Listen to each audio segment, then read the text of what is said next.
When I was in premature labor, Tom abandoned me to stay by his first love's side, just because she showed signs of preterm labor. That's how my daughter ended up in the neonatal intensive care unit as soon as she was born. He comforted me, saying, "At least our daughter survived, didn't she? Amy almost died with her baby." Later, my daughter and his first love's son were both trapped in a fire. Without hesitation, Tom chose to save his first love's son first. And so, my daughter was burned alive in the flames. When I opened my eyes again, I had returned to the day my daughter died in that fire. "Mom, I'm going out to play with Brooks." Doreen's cute little figure stood in front of me, waving her hand. Everything in front of me pulled me back to that day, the raging fire that swallowed my daughter. I had completely lost her. The heart-wrenching pain made it impossible to breathe, and I practically lunged forward, tightly hugging Doreen as my body trembled. "Baby, please don't leave Mommy, I beg you." Doreen's tiny hands gently patted my back. Her childish voice was tender but carried a healing strength. "Mommy, what's wrong?" "I won't go anymore. I'll stay home with you." "Don't cry, Mommy, I'll never leave you." It all felt so real. I had been reborn. Heaven had shown me mercy and brought me back to before Doreen's accident. "Doreen." Amy's son, Brooks, was calling Doreen from outside. I held Doreen tighter, a flame igniting in my heart. On this day in my past life, Brooks came to play with Doreen, and I didn't think anything of it. Who could have known he'd end up playing with fire? When the fire broke out, Brooks abandoned Doreen and left her to burn in the flames alone. Later, Tom risked his life to enter the fire. But the child he brought out wasn't our daughter, Doreen. It was Amy's son, Brooks. An overwhelming hatred churned inside me. I glanced upstairs. Tom was in his study. I whispered to Doreen, "Go tell Brooks that you're staying home with Mommy." Doreen nodded her little head and ran to the door. "Brooks, I'm not going out to play. I want to stay home with Mommy." "Fine, suit yourself. I'm going on my own." Doreen ran back and continued comforting me. "Mommy, are you feeling better now? Let me take care of you." I hugged Doreen again, a constant stream of warmth and strength filling my heart. My baby was right here with me. She wasn't like in my previous life, when the next time I saw her, she was a small, charred corpse. Small and silent, lying there. I knelt on the ground, overwhelmed with grief. In that moment, I wished I had been the one to die. But where was Tom? Doreen's biological father was holding Amy and Brooks tightly, as if they were a family of three. I was furious, seething with hatred, and rushed over to shove them apart. "Tom. Your daughter is dead. Doreen is dead. What are you doing? Why didn't you save Doreen? She's your biological daughter." It seemed like only then did Tom realize I was there. His face was blackened from the smoke, but I could see a trace of sorrow in his iron-cold eyes. "Janice, the dead can't come back to life. Maybe Doreen just wasn't meant to be with us." Our daughter had died, and he was only vaguely sad? I raised my hand and slapped him hard across the face. "Tom, it should have been you who died." Brooks immediately burst into tears. Tom's brow furrowed, and he scolded me sharply, "Janice, you're scaring Brooks." The murmurs of the crowd were ringing in my ears. His daughter died, and he doesn't seem to care at all? Looks like Brooks is the one he truly cares about. I stared at Tom with venom in my eyes. Tom coldly averted his gaze, picked up Brooks, and walked away. As he left, he comforted him, "Don't be afraid, Brooks." Amy turned to watch them walk away, then turned back and sneered. She leaned close to my ear and whispered, "You know, those people aren't wrong. Tom cares so much about Brooks. After all these years, Janice, you never suspected anything? You're such an idiot. It's good your daughter is dead. Now there's space for Brooks. After all, Brooks needs a father too. Your daughter enjoyed 4 years of fatherly love. Now it's time to give Brooks what he deserves." She owed Brooks that. I was the one who told Brooks to set the fire. I told him to run after it started. Your daughter owed my son, and I had to take it back for him. All these years, I never suspected anything. It was Amy who finally told me the truth. Watching Amy's smug smile, an uncontrollable wave of hatred surged in my heart. I had fallen into depression. And Tom stayed by Amy and Brooke's side the whole time. I wanted to die. I wanted to be with Doreen. But I couldn't die just yet. So, I called Tom, asking him to come home. I told him to bring Amy and Brooks. I said I wanted to talk things through with them, to end it all. The three of them came. I locked the door and triggered the gas explosion. The flames roared around us. I heard their screams, and I smiled. Doreen, Mommy has avenged you. Let them die the same way you did, and seek forgiveness from you in the afterlife. Amy was supposed to just let Brooks play with fire, but she never directly told him that starting a fire was meant to kill Doreen. So Doreen went with him, and Brooks went too. Children are always fascinated by dangerous things. The fire started in a garage in our neighborhood. I handed Doreen to the nanny, stepped outside the yard, and watched as Brooks ran into the garage all by himself. Soon, a loud boom echoed, and flames erupted. What will happen to Brooks this time? In the last life, this little boy was the one who set the fire that killed my daughter. I don't care about any laws protecting minors. Anyone who harmed my daughter deserves to die. Oh my God. How did the fire start? Amy rushed over from next door, yelling, "Janice, why are you just standing there? Call the fire department." I pulled my gaze away from the garage and turned to look at Amy, who was now standing beside me. Why don't you call the police? Amy glanced toward the property management office. Actually, we don't really need to. There's a water truck in the neighborhood, and it'll be here soon. The firefighters should be here quickly too, since this is a wealthy area. Amy moved here with Brooks 2 years ago. I knew about her relationship with Tom, but I treated them as ordinary friends. As a mother, I'd always looked out for Amy, a single mom, because I understood how hard it was to raise a child. And how did she repay me? I nodded in agreement. Yes, the firefighters will be here soon. Amy sighed. The fire is huge. There isn't anyone inside, right? I echoed her. Yeah, there's no one inside, right? If there is, they're probably not going to make it. Amy let out a small laugh. I frowned, staring at her coldly. Amy immediately straightened up. Sorry, I wasn't laughing at the situation. It's just, if someone were inside, they'd be completely charred by now, and I mean, surely no one's that unlucky. Not necessarily, I replied. Mommy. Doreen came running out. Mommy, is there a fire?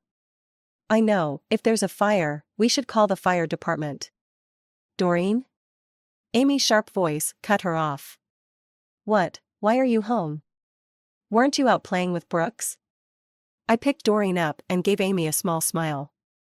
I wasn't feeling well, so Doreen stayed home to take care of me. Brooks went to play by himself. The color drained visibly from Amy's face, and she panicked. Suppressing a twisted sense of pleasure, I smiled and asked, where did Brooks go to play? Amy's terrified gaze darted toward the garage. Brooks! Brooks! Please be okay. She sprinted toward the garage in a frenzy. Letting her own child start a fire, all just to give him some so-called fatherly love. Only a lunatic like Amy could do something like that. I turned to look inside the house. Tom, a father like him, wasn't worth keeping. It must have been Amy's call that got him here, because soon enough, Tom came rushing out. I blocked his path, pretending to be anxious and worried. What's going on? Tom stopped, his usual calm and composed demeanor nowhere to be seen. He was clearly shaken. There's a fire. I'm worried someone might be inside. I need to check. I stepped aside with Doreen. All right, go ahead. Then I called the nanny to watch Doreen. Such a horrifying scene, Doreen shouldn't have to see it. By the time I got closer, Tom had already rushed into the fire, while Amy stood by, crying and shouting for him to save Brooks. I stood nearby, watching everything with cold eyes. In less than 10 minutes, Tom came out, carrying Brooks. Tom's face was blackened with soot, and his hair was singed, much like in the last life. Brooks, unconscious, was slumped in his arms. His clothes were torn and tattered, and his body was covered in severe burns. Amy screamed and threw herself at him. "Brooks! Brooks, don't scare Mommy. You can't be hurt. Brooks! How did this happen? I told you to run after you set the fire." "Amy, what did you just say?" Tom roared, furious. "You told Brooks to start the fire?" Amy froze, then stammered, trying to deny it. "No, I didn't." She started crying loudly. "Brooks is like this, and you're asking about irrelevant things? Call an ambulance." Tom shot Amy a cold look, his voice dangerously low. "If anything happens to Brooks, you and I are done." The crowd around us started to disperse. Tom, carrying Brooks, hurried away with Amy trailing behind. I could hear the neighbors whispering. "That poor kid. Amy only has one child. If anything happens to him, she might go crazy." "Who said she only has one kid? Look how concerned Mr. Tom is about that mother and son. Mr. Tom is such a good man. Anyone who didn't know better would think the three of them were a family." "Don't talk nonsense, Miss Janice is right here." At that moment, Tom and Amy, carrying Brooks, walked by. Hearing the neighbors' comments, Tom paused and looked at me. Something flashed in his eyes. One of the neighbors apologized to me. I smiled casually, not bothered. "It's fine. My husband is kind-hearted. He's always taken care of Amy and her son, treating Brooks as if he were his own. That's what he should do. After all, the weak are pitiful and need our care and support.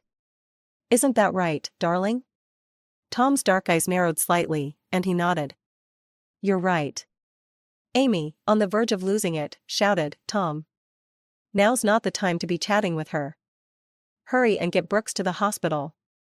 Tom shot me one last glance, before rushing to the car with Brooks, who was still unconscious.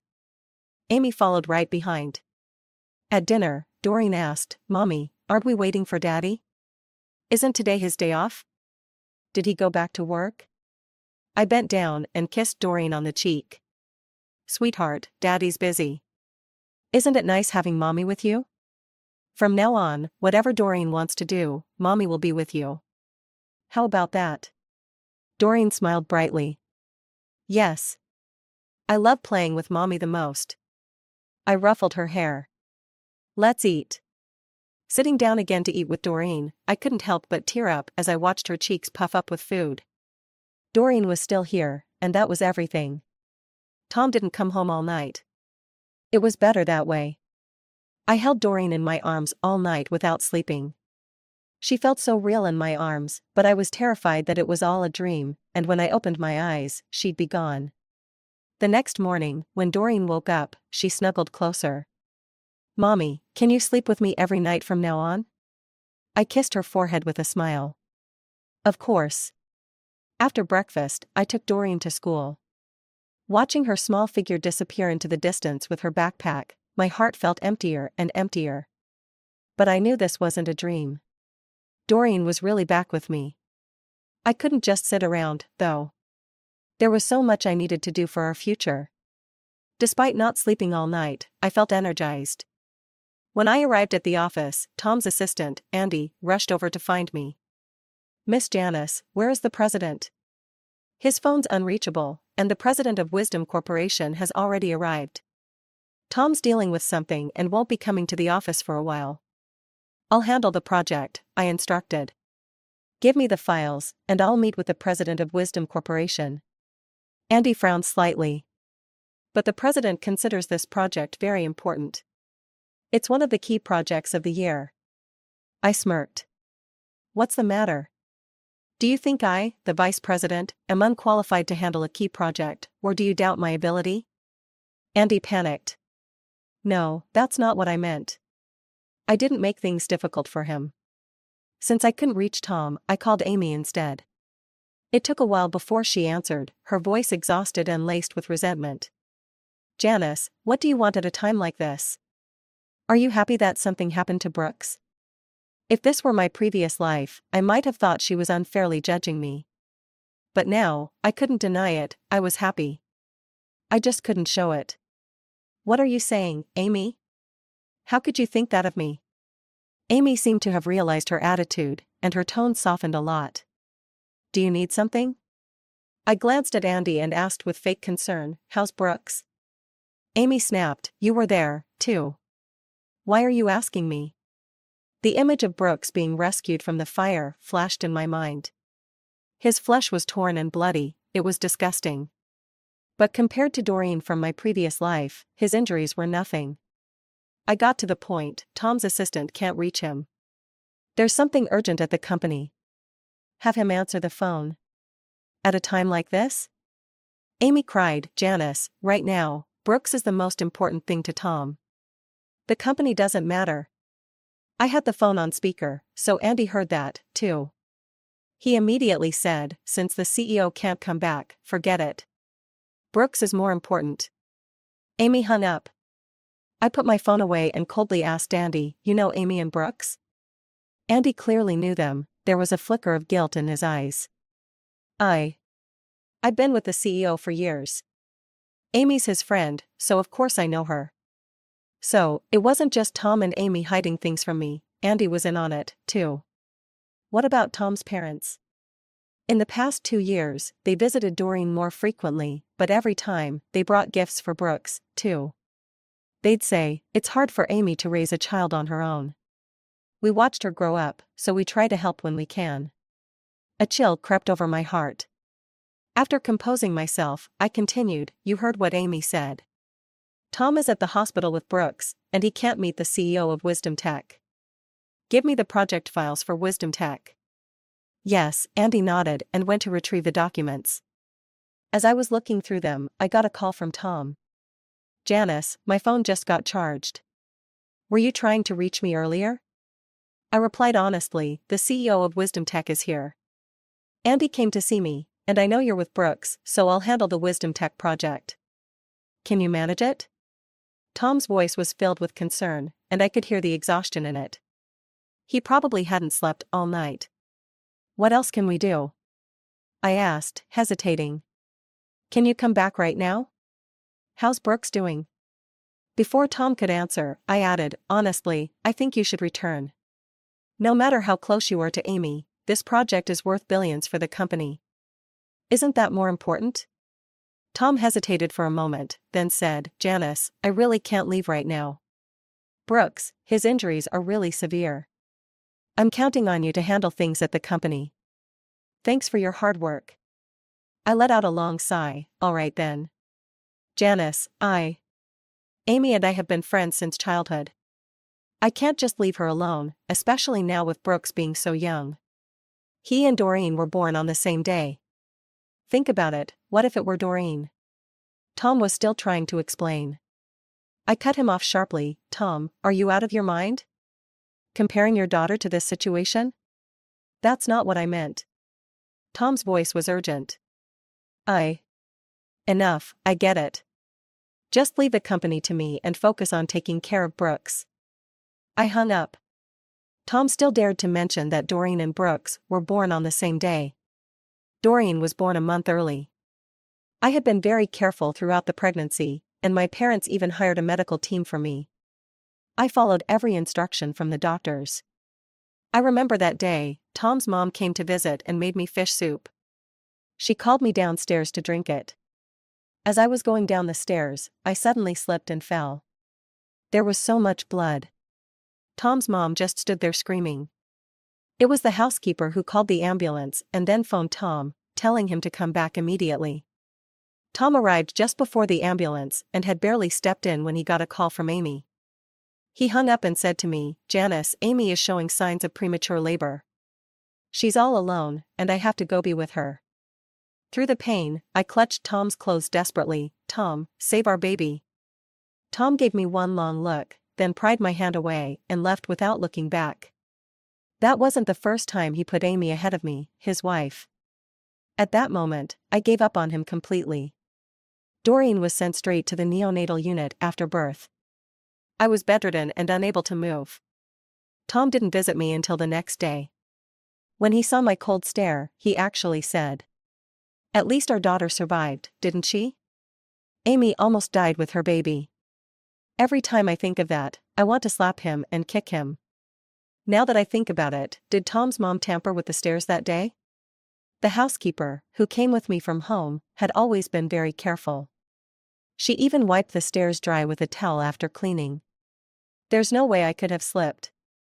But there were no cameras in the living room at the time, so there was no way to investigate. Still, I strongly suspect it was Tom's mom. After I got pregnant, she tricked me into going to Hong Kong to have the baby's gender checked. When she found out it was a girl, she was disappointed. Back then, I thought she just preferred boys. But now that I know Brooks is her grandson, I wonder if she didn't want Doreen to be born at all, so everything Tom had would go to Brooks. It's impossible to prove now. But this time, I won't let anyone take away what belongs to Doreen, not even a little. That afternoon, after picking Doreen up from school, I took her straight to my own home. I told my parents everything and asked them to help investigate every detail of Tom and Amy's relationship. I trust only my parents now. I also hired 4 people to watch over Doreen, just in case that lunatic Amy tries anything again. She had Brooks set the fire to kill Doreen, and now that her son is injured, I'm afraid she'll come after Doreen out of spite. With my parents' help, I can finally relax a little and focus on the company. After marrying Tom, I joined the family business. The 2 families merged, and I received some shares from Tom's family, while my family gave Tom some shares as well. Now, my parents have started to dilute Tom's shares in our company. Meanwhile, I've quietly acquired more shares in Tom's family business to strengthen my position. On the 3rd day of Brooks' hospital stay, Tom came home. He had lost weight, and the dark circles under his eyes showed how tired he was. I poured him a cup of hot tea. Is Brooks okay? I'd been too busy to visit him these past few days. Tom sat on the couch, rubbing his eyes, then took the cup and simply said, "Just focus on the company. I've got Brooks covered." After a pause, as if realizing something, he added, "Amy is very fragile right now. She doesn't know what to do. If I don't help her, she'll fall apart." I sighed, "She is pitiful. You should help her, she's your friend, after all." Tom didn't drink the tea. He just stared at me silently, a hint of curiosity in his eyes. Confused, I asked, "What is it? Why are you looking at me like that?" Tom put the teacup down, still not taking his eyes off me. He asked, "I've been spending all my time with another woman. Why don't you seem to care at all?" What was he trying to do?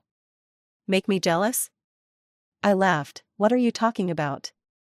Amy isn't just any woman, she's your best friend. If I had a problem with her, I'd be being unreasonable." Tom frowned slightly, his gaze flickering, as if he were recalling something. He murmured, "But I remember you used to care a lot." "You mean when I gave birth prematurely?" I let a trace of sadness show. "I was heartbroken back then. You left me to go to Amy." Tom tried to explain, "But Doreen and I turned out fine, didn't we?" I smiled faintly. "And you said it yourself, Amy almost died with her baby." I didn't want to continue this conversation. It made me feel sick. "Tom, why don't you take a break and have a shower? Don't you have to go back to the hospital tonight? Amy can't manage on her own." Tom nodded, "I have to go." I thought Tom was suspicious of me. Otherwise, why would he ask why I had no ideas? But as soon as we got to the hospital, he was swamped, with no time to care about me or the company matters. My negotiations with the president of Wisdom Corporation went smoothly, and we quickly signed the contract. However, the team for this project still consisted of Tom's people. I couldn't be too harsh. I had to take things step by step. While I was struggling to figure out how to break up the team, they gave me the perfect opportunity. "This is all the president's decision, I'm just following his instructions." The troublemaker appeared. I smiled slightly, "But I'm the one in charge of this project now, and Tom has handed full control of it to me." The person was one of Tom's longtime associates and clearly didn't take me seriously. "If that's how you feel, then I'll quit this project. If you've got someone to replace me, fine, if not, that's not my problem." I had been waiting for this exact response. "It seems like you're not just ready to quit this project, you're thinking about leaving the company altogether, aren't you?" "That's not what I meant. I respect your decision. Go settle your pay with the finance department. Don't worry, you've contributed a lot to the company, I won't let you leave empty-handed. I lowered my head after I finished speaking, refusing to look at him anymore. Vice President. I picked up my folder and stood up, ignoring him as I called for my assistant. Meeting time. Before the meeting ended, I got a call from Tom. His voice was even more exhausted than usual as he asked why I had fired someone. Did he run to you to complain? I asked, feeling both wronged and angry. Tom, I'm not just the company's VP, I'm also your wife. Your people treat me like I'm invisible, shouldn't you stand up for me? Or do you not care about me either? That's not what I meant. But I didn't give Tom a chance to explain. Because you weren't there, the president of Wisdom Corporation was furious. I barely managed to stabilize the project, yet your people refused to listen to me, claiming they're just following the president's orders.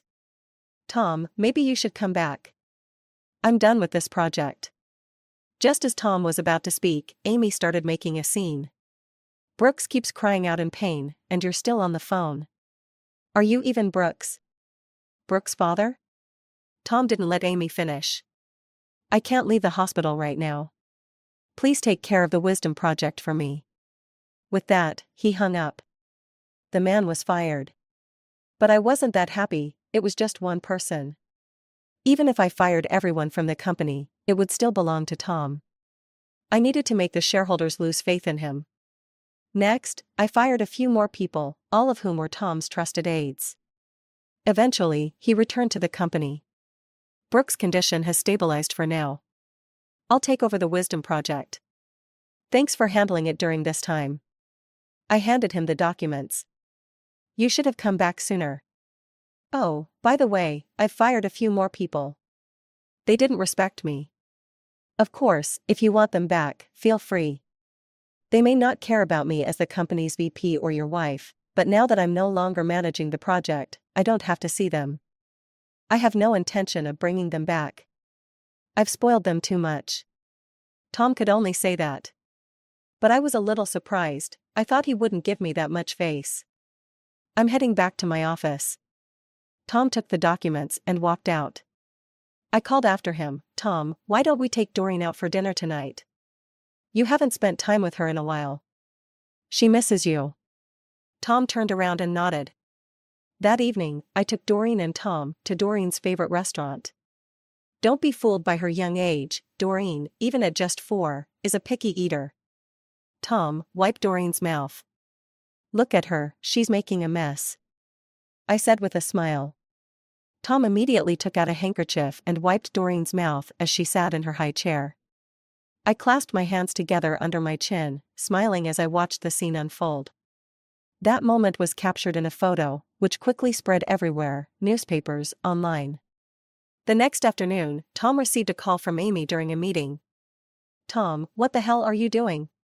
You're ignoring our son because he's dying, but you're having a great time with your daughter, huh? Have you fallen for Janice? You better get to the hospital right now, or I'm going to your office to make a scene, and let Janice know that Brooks is your son. I'm coming right now. Tom hung up. His face darkened, as though a storm was brewing. Though I didn't hear Amy's exact words, I could easily guess what she said. That's why I had arranged for someone to take the photo of our family of 3 and spread it. Tom, where are you going? The president of Wisdom Corporation is still here. If there's something urgent, let me finish presenting my part and I'll handle the rest. After this presentation, I'll be completely done with the project. Tom looked at me for a moment, sighed, and said, Janice, you'll need to continue managing this project. I took a deep breath, pretending to be shocked and angry, raising my voice. Tom, don't be ridiculous. The president of Wisdom is right here. If you go back on your word. That was enough. The president of Wisdom's face had already darkened. Tom went over to apologize. The president of Wisdom sneered, no problem, Tom. You must have something more important to deal with. The contract's signed. I can't back out now, can I? Tom hurriedly said, I have a real emergency. I'm truly sorry. The president stopped talking to him and turned to me, Miss Janice, shall we continue? You're not going to treat this project lightly, are you? What did you say to me before we signed the contract? I pretended to hesitate, but Tom grabbed my hand, pleading with his eyes, "Janice, this project is really important. Please." Fine then. After watching Tom leave, I apologized to the president profusely until his anger finally subsided. I seized the opportunity. Tom is Tom, and I am me. I consider it an honor to collaborate with you. In the future, I hope both Tom's family and mine will receive your support. Only then did the president smile again. "I almost forgot, you're Bowen's heir. Bowen's lucky to have such a capable daughter. I'm envious." I breathed a little easier. He would probably be on my side from now on. Brooks' infection worsened, and he was sent to the ICU. Tom had been by his side at the hospital for nearly 2 weeks. During this time, he hadn't come home. Thankfully, Doreen had her grandparents with her and didn't seem to miss him too much. I felt relieved. Even if Doreen grows up without a father, she will still have plenty of love.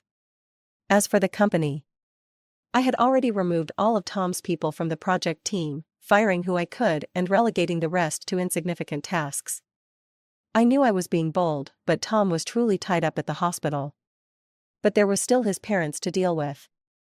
Tom's father had returned to the company. As the chairman, he carried significant weight.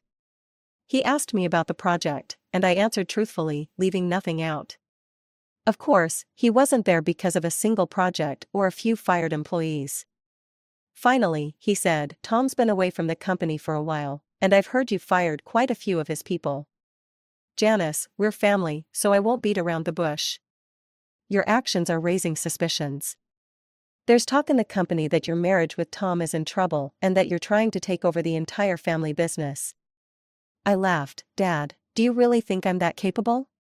Besides, my marriage with Tom is nothing more than a union of interests.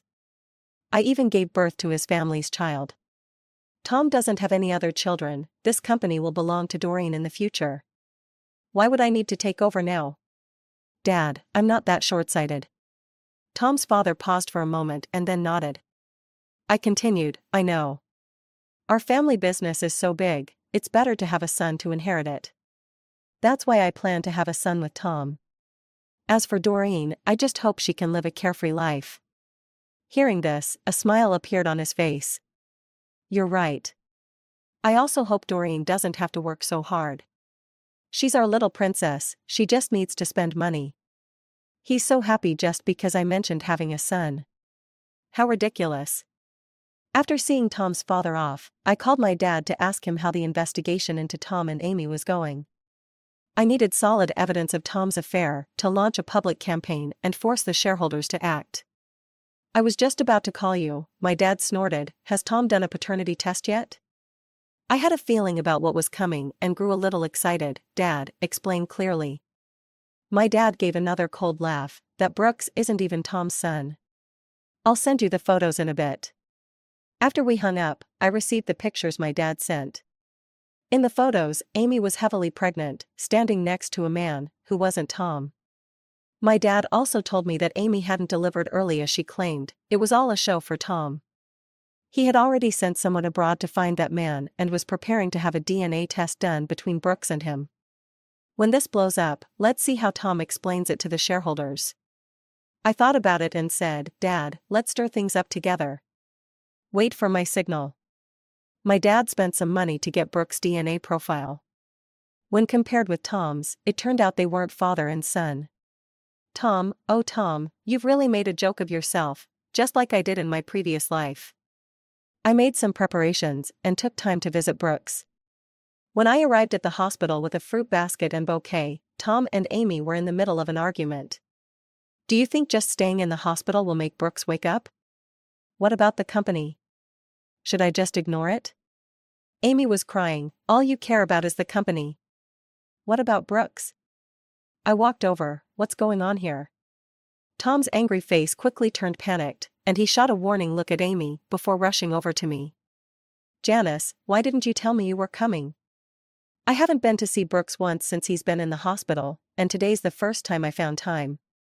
I handed the fruit basket and flowers to Amy. "Sorry, Amy. Don't blame me. How's Brooks doing?" Amy glared at me hatefully. "You're just here to laugh at me, aren't you? Why do you always say that? Why would I laugh at you? Tom immediately jumped in. Amy, how can you speak to Janice like that? Only then did Amy calm down. I turned to Tom and said, you should go back to the company. I'll stay here today. Amy and I are friends, after all, I should help her out. Amy clearly didn't want Tom to leave. But Tom was exhausted, mentally and physically. His son was lying in the ICU, teetering between life and death, and Amy had probably been causing him a lot of stress too. When things are good, everything is perfect. But now it's just a mess. Tom left. Amy took a deep breath and said coldly, you can go too. I don't need you here. I let out a mocking laugh, don't misunderstand me. I just came to see if you've gotten what you deserve yet. Amy's eyes widened in shock. What did you say? You vile woman, how could you make a child commit arson? Is it because a child won't face legal consequences for murder? But look, Doreen's fine, while your son is the one lying in the hospital. Karma, isn't it? Janice. Amy raised her hand to slap me. I grabbed her wrist and shoved her away. Save your strength for fighting with Tom. Your son's in this state. Do you think Tom still cares about you too? He cares about me and Doreen now. Tisk, men are selfish. He's juggling two families. Now that things aren't working out here, he's thinking about coming back to me. Isn't it amazing how good men are at business? Amy's pupils trembled violently. How do you know everything? How do I know? Because I've already died once, and so has Doreen. This time, it's their turn to die. Amy, I won't let Tom come here anymore. He'll listen to me because your son is done for. With that, I turned and walked away. Amy screamed and lunged at me, but I spun around and shoved her to the ground. I glanced back at her coldly, then strode away.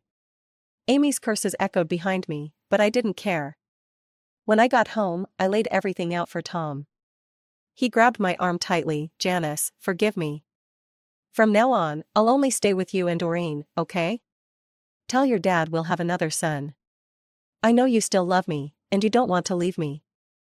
I promise, I'll never see that woman and her son again. I laughed coldly in my heart. This man was the epitome of selfishness. I thought he loved Amy and Brooks. Turns out, he only loves himself. Fine, I'll give you one last chance. Tom really stopped going to the hospital. He even blocked Amy's number and had someone monitor her. He was even planning to send Amy and Brooks out of the country. But I had my people stop that in secret. In fact, my people even helped Amy get to Tom's parents' house. She caused quite a scene there. The media, who had been tipped off, swarmed in, and the drama began. Tom, you're a monster. You won't even care for your own son. Fine, I'll show everyone your true colors now.